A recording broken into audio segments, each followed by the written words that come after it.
Hello friends, स्वागत है आप सभी का आपके अपने यूट्यूब चैनल घेर अकेडमी में। दोस्तों, आज के इस वीडियो में हम लोग देखने वाले हैं जीके जीएस का टॉप 50 ऐसे प्रश्नों के बारे में जो आपके आने वाले इन सभी परीक्षाओं के लिए काफ़ी हेल्पफुल होंगे। तो दोस्तों, आप लोग इस वीडियो को शुरू से अंत तक जरूर देखिएगा। तो चलिए दोस्तों, शुरू करते हैं। इस वीडियो का पहला प्रश्न है, दिल्ली के लाल किले का निर्माण किसने कराया था? दिल्ली के लाल किले का निर्माण शाहजहां ने करवाया था। लाल किले को बनने में पूरे 10 साल का समय लगा था। यानी कि प्रश्न नंबर पहला का सही उत्तर ऑप्शन नंबर बी होगा। अगला प्रश्न देखिए, रंगभूमि के लेखक कौन कहलाते हैं? इन चार ऑप्शन को देखकर आप सभी को बताना है रंगभूमि के लेखक कौन हैं। रंगभूमि के लेखक प्रेमचंद्र जी हैं। प्रश्न नंबर 2 का सही उत्तर ऑप्शन सी रहेगा। दोस्तों, अगर आप लोग हमारे वीडियो को पहली बार देख रहे हैं तो चैनल को सब्सक्राइब कीजिएगा और घंटी को ऑल पर फिट कीजिएगा ताकि सभी नए वीडियो का नोटिफिकेशन आपको मिलता रहे। कुंभ मेले के बाद उत्तर प्रदेश का सबसे बड़ा मेला कौन सा है? कुंभ मेला के बाद उत्तर प्रदेश का सबसे बड़ा मेला कौन सा है, आप सभी को बताना है। कुंभ मेले के बाद उत्तर प्रदेश का सबसे बड़ा मेला नौचंदी मेला है। इस प्रश्न का सही उत्तर ऑप्शन ए रहेगा। अगला प्रश्न देखिए, प्रश्न नंबर 4 में लिखा गया है, शिवाजी महाराज ने मुगलों को किस संधि के द्वारा किलों को स्थानांतरित किया? काफी इंपॉर्टेंट प्रश्न है, आप लोग ध्यान दीजिए। शिवाजी महाराज ने मुगलों को पुरंदर संधि के द्वारा किलों को स्थानांतरित किया था। इस प्रश्न का सही उत्तर ऑप्शन ए रहेगा। बाबर मूल रूप से कहाँ का शासक था? आप सभी को बताना है बाबर मूल रूप से कहाँ का शासक था। बाबर मूल रूप से फरगना का शासक था। इस प्रश्न का सही उत्तर ऑप्शन सी रहेगा। वीडियो पसंद आए तो एक लाइक जरूर कीजिएगा। रामचरितमानस के लेखक तुलसीदास किसके शासनकाल से संबंधित थे? रामचरितमानस के लेखक तुलसीदास जी किसके शासनकाल से संबंधित थे? रामचरितमानस के लेखक तुलसीदास जी अकबर के शासनकाल से संबंधित थे। प्रश्न नंबर 6 का सही उत्तर ऑप्शन बी रहेगा। मयूर सिंहासन किसने बनवाया था? काफी इंपॉर्टेंट प्रश्न है, आप लोग ध्यान दीजिए। मयूर सिंहासन किसने बनवाया था? तो मयूर सिंहासन शाहजहां ने बनवाया था। इस प्रश्न का सही उत्तर ऑप्शन सी रहेगा। मयूर सिंहासन पर बैठने वाला अंतिम मुगल बादशाह कौन था? मयूर सिंहासन पर बैठने वाला अंतिम मुगल बादशाह कौन था? मयूर सिंहासन पर बैठने वाला अंतिम मुगल बादशाह मोहम्मद शाह रंगीला जी थे। इस प्रश्न का सही उत्तर ऑप्शन डी होगा। हुमायूंनामा किसके द्वारा लिखा गया है? हुमायूंनामा पुस्तक किसके द्वारा लिखा गया है, आप सभी को बताना है। हुमायूंनामा पुस्तक गुलबदन बेगम के द्वारा लिखा गया है। इस प्रश्न का सही उत्तर ऑप्शन सी रहेगा। अगला प्रश्न देखिए, संत वारिस अली शाह की दरगाह उत्तर प्रदेश में किस स्थान पर है? संत वारिस अली शाह की दरगाह उत्तर प्रदेश में किस स्थान पर है, आप सभी को बताना है। संत वारिस अली शाह की दरगाह उत्तर प्रदेश में बाराबंकी स्थान पर है। इस प्रश्न का सही उत्तर ऑप्शन सी होगा। पानी की प्रवाह का मापन यंत्र कौन सा है? पानी की प्रवाह का जो मापन किया जाता है वह किस यंत्र से किया जाता है, आप सभी को बताना है। पानी की प्रवाह का मापन हाइग्रोमीटर यंत्र से किया जाता है। इस प्रश्न का सही उत्तर ऑप्शन सी होगा। रोजगार की दृष्टि से उत्तर प्रदेश का सबसे बड़ा उद्योग कौन सा है? रोजगार की दृष्टि से उत्तर प्रदेश का सबसे बड़ा उद्योग हथकरघा उद्योग है। प्रश्न नंबर 12 का सही उत्तर ऑप्शन डी होगा। निम्नलिखित में से किसने अकबर की जीवन कथा लिखी थी? आप सभी को बताना है अकबर की जीवन कथा किसने लिखी थी। अकबर की जीवन कथा अब्बुल फजल ने लिखी थी। प्रश्न नंबर 13 का सही उत्तर ऑप्शन बी होगा। सल्तनत काल में भूमि की पैमाइश को क्या कहा जाता था? आप सभी को बताना है सल्तनत काल में भूमि की पैमाइश को क्या कहा जाता था। सल्तनत काल में भूमि की पैमाइश को मसहत कहा जाता था? इस प्रश्न का सही उत्तर ऑप्शन बी रहेगा। मुगल काल की राजभाषा कौन सी थी? आप सभी को बताना है मुगल काल की राजभाषा कौन सी थी? मुगल काल की राजभाषा फारसी थी। इस प्रश्न का सही उत्तर ऑप्शन ए होगा। अपने काल का महान संगीतज्ञ तानसेन किसके दरबार में था? आप सभी को बताना है अपने काल का महान संगीतज्ञ तानसेन किसके दरबार में था? तो अकबर के दरबार में था। इस प्रश्न का सही उत्तर ऑप्शन ए होगा। किस मुगल बादशाह को जिंदा पीर कहा जाता था? औरंगजेब मुगल बादशाह को जिंदा पीर कहा जाता था। इस प्रश्न का राइट आंसर ऑप्शन डी होगा। किस मुगल शासक को आलमगीरी कहा जाता था? किस मुगल शासक को आलमगीर कहा जाता था? तो आप लोग याद रखिएगा औरंगजेब को। इस प्रश्न का सही उत्तर ऑप्शन डी रहेगा। गुजरात विजय की यादगार में अकबर ने किसका निर्माण कराया था? ये सभी प्रश्न काफ़ी इंपॉर्टेंट है, आप लोग वीडियो के अंत तक बने रहिए। गुजरात विजय की यादगार में अकबर ने बुलंद दरवाजा का निर्माण कराया था। प्रश्न नंबर 19 का सही उत्तर ऑप्शन डी रहेगा। खट्टे फलों में कौन सा अम्ल पाया जाता है? खट्टे फलों में कौन सा अम्ल पाया जाता है? आप सभी को बताना है। खट्टे फलों में साइट्रिक अम्ल पाया जाता है। इस प्रश्न का सही उत्तर ऑप्शन बी रहेगा। सबसे प्राचीन विश्वविद्यालय कौन है? सबसे प्राचीन विश्वविद्यालय कौन सा है? इन चार ऑप्शन को देखकर आप सभी को बताना है। सबसे प्राचीन विश्वविद्यालय नालंदा विश्वविद्यालय है। प्रश्न नंबर 21 का राइट आंसर ऑप्शन डी रहेगा। इस वीडियो को अपने अपने दोस्तों के पास भी शेयर कीजिए ताकि उनको भी इस वीडियो का लाभ मिल सके। अगला प्रश्न देखिए, पल्लवों की राजधानी का नाम बताइए। पल्लवों की राजधानी का नाम क्या है? आप सभी को बताना है। पल्लवों की राजधानी का नाम आप लोग याद रखिएगा कांची है। पल्लवों की राजधानी का नाम कांची है। इस प्रश्न का सही उत्तर ऑप्शन ए होगा।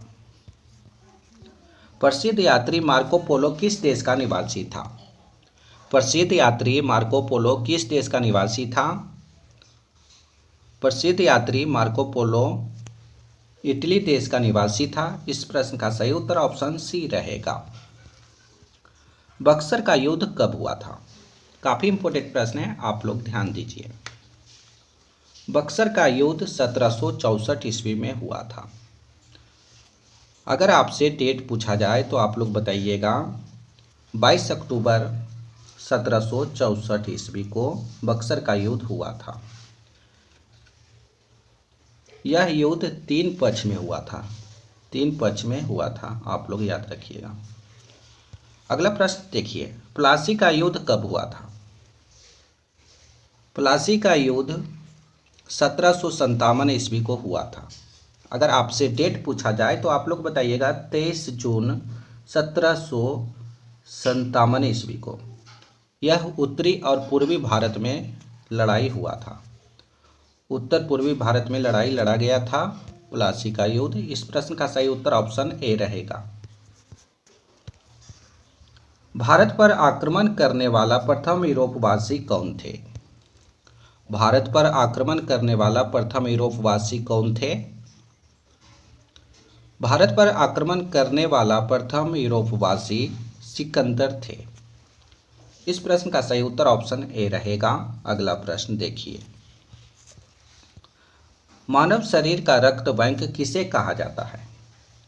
मानव शरीर का रक्त बैंक प्लीहा को कहा जाता है। इस प्रश्न का सही उत्तर ऑप्शन बी रहेगा। मनुष्य के शरीर में पित्त कहाँ उत्पन्न होता है? आप सभी को बताना है मनुष्य के शरीर में पित्त कहाँ पर बनता है? मनुष्य के शरीर में पित्त यकृत में बनता है। इस प्रश्न का सही उत्तर ऑप्शन ए रहेगा। गन मेटल किसका मिश्र धातु होता है? बैकग्राउंड वॉइस के लिए माफी चाहता। गन मेटल किसका मिश्र धातु होता है? तो gun metal, tin, copper, zinc उपयुक्त सभी का मिश्र धातु होता है। इस प्रश्न का सही उत्तर ऑप्शन डी रहेगा। प्रकाशीय तंतु में प्रकाश किस सिद्धांत पर कार्य करता है? काफी इंपोर्टेंट प्रश्न है, आप लोग ध्यान दीजिए। प्रकाशीय तंतु में प्रकाश पूर्ण आंतरिक प्रवर्तन के सिद्धांत पर कार्य करता है। प्रश्न नंबर 30 का राइट आंसर ऑप्शन सी रहेगा।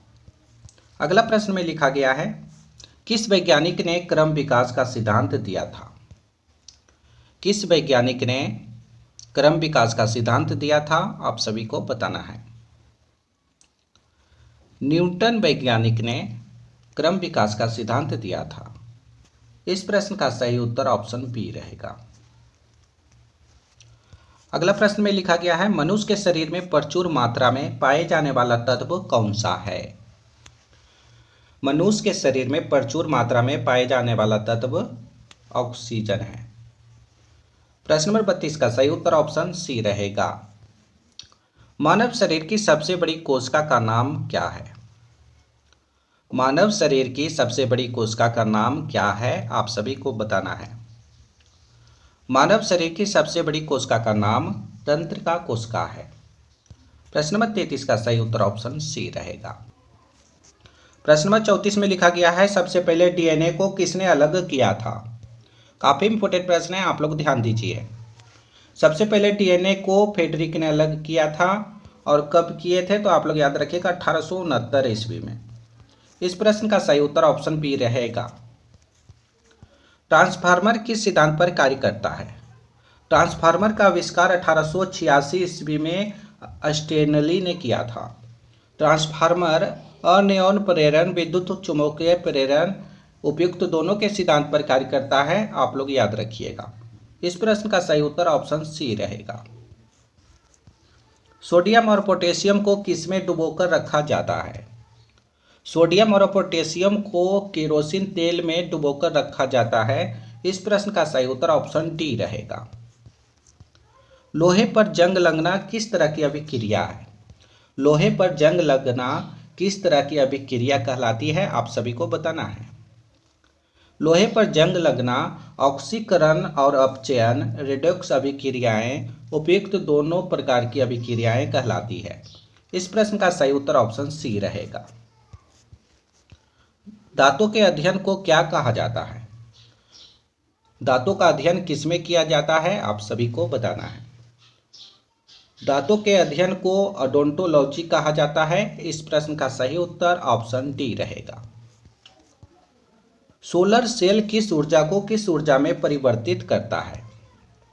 सोलर सेल किस ऊर्जा को किस ऊर्जा में परिवर्तित करता है? आप सभी को बताना है। सोलर सेल सौर ऊर्जा को विद्युत ऊर्जा में परिवर्तित करता है। इस प्रश्न का सही उत्तर ऑप्शन ए रहेगा। आप लोग याद रखिए। मनुष्य के शरीर में लाल रक्त कण का निर्माण कहाँ पर होता है? आप सभी को बताना है। मनुष्य के शरीर में लाल रक्त कण का निर्माण कहाँ पर होता है? मनुष्य के शरीर में लाल रक्त कण का निर्माण अस्थि मज्जा में होता है। इस प्रश्न का सही उत्तर ऑप्शन ए रहेगा। आप लोग याद रखिए। मनुष्य के शरीर में इंसुलिन का निर्माण कहाँ पर होता है? मनुष्य के शरीर में इंसुलिन का निर्माण पिट्यूटरी ग्रंथि में होता है। इस प्रश्न का सही उत्तर ऑप्शन सी रहेगा। भोजन का पाचन मनुष्य के किस अंग से शुरू होता है? भोजन का पाचन मनुष्य के किस अंग से शुरू होता है? तो मुंह से। इस प्रश्न का सही उत्तर ऑप्शन डी रहेगा। कोशिका का रसोई घर किसे कहा जाता है? कोशिका का रसोई घर किसे कहा जाता है? कोशिका का रसोई घर क्रोमोप्लास्ट को कहा जाता है। प्रश्न नंबर 43 का सही उत्तर ऑप्शन सी रहेगा। टेटनस बीमारी मनुष्य के किस अंग को प्रभावित करता है? आप सभी को बताना है। टेटनस बीमारी मनुष्य के किस अंग को प्रभावित करता है? टेटनस बीमारी मनुष्य के तांत्रिक तंत्र अंग को प्रभावित करता है। इस प्रश्न का सही उत्तर ऑप्शन डी रहेगा। ब्लैक बोर्ड काला रंग का क्यों दिखता है? ब्लैक बोर्ड काला रंग का क्यों दिखता है? आप सभी को बताना है। ब्लैक बोर्ड काला रंग का इसलिए दिखता है क्योंकि सारे रंग अवशोषित कर लेता है, इसलिए ब्लैक बोर्ड काले रंग का दिखाई देता है। इस प्रश्न का सही उत्तर ऑप्शन बी रहेगा, आप लोग याद रखिए। राजा रवि वर्मा किस राज्य से संबंधित थे? राजा रवि वर्मा किस राज्य से संबंधित थे, आप सभी को बताना है। राजा रवि वर्मा केरल राज्य से संबंधित थे। इस प्रश्न का सही उत्तर ऑप्शन बी होगा। भारत में नीली क्रांति किससे संबंधित है? भारत में नीली क्रांति किससे संबंधित है, आप सभी को बताना है। भारत में नीली क्रांति मत्स्य से संबंधित है। इस प्रश्न का सही उत्तर ऑप्शन सी रहेगा। अगला प्रश्न देखिए, महरौली का लौह स्तंभ किस वंश के शासक काल के समय बनाया गया था? महरौली का लौह स्तंभ जो है वह किस वंश के शासन काल के समय बनाया गया था, आप सभी को बताना है। महरौली का लौह स्तंभ गुप्त वंश के शासन काल के समय बनाया गया था। इस प्रश्न का सही उत्तर ऑप्शन डी रहेगा। एनीमिया किसकी कमी के कारण होता है? एनीमिया रोग किसके कमी के कारण होता है? एनीमिया रोग आरबीसी की कमी के कारण होता है। इस प्रश्न का सही उत्तर ऑप्शन सी रहेगा। इस वीडियो का अंतिम प्रश्न है दोस्तों, आप लोग ध्यान दीजिए। जीवन की मूलभूत इकाई क्या होती है? इन चार ऑप्शन को देखकर आप सभी को बताना है, जीवन की मूलभूत इकाई क्या होती है। जीवन की मूलभूत इकाई कोशिका होती है। इस प्रश्न का सही उत्तर ऑप्शन सी रहेगा। दोस्तों आज हमने आप सभी को टॉप 50 प्रश्न करवाए हैं जो जीके जीएस से लिया गया था। तो दोस्तों आप लोग 50 प्रश्न में से कितना सही कर पाए हैं, इसका सही जवाब कमेंट बॉक्स में आप लोग बताइएगा। अभी तक हमारे चैनल को सब्सक्राइब नहीं किए हैं तो चैनल को सब्सक्राइब कीजिए और घंटी कॉल पर फिट कीजिएगा ताकि आने वाले सभी नए वीडियो का नोटिफिकेशन आपको मिलता रहे। इस वीडियो में एक लाइक करके इस वीडियो को अपने अपने दोस्तों के पास भी शेयर कीजिए, व्हाट्सएप, फेसबुक, इंस्टाग्राम इत्यादि पर। तो दोस्तों फिर अगले वीडियो में मिलेंगे, जब तक आप लोग बने रहिए।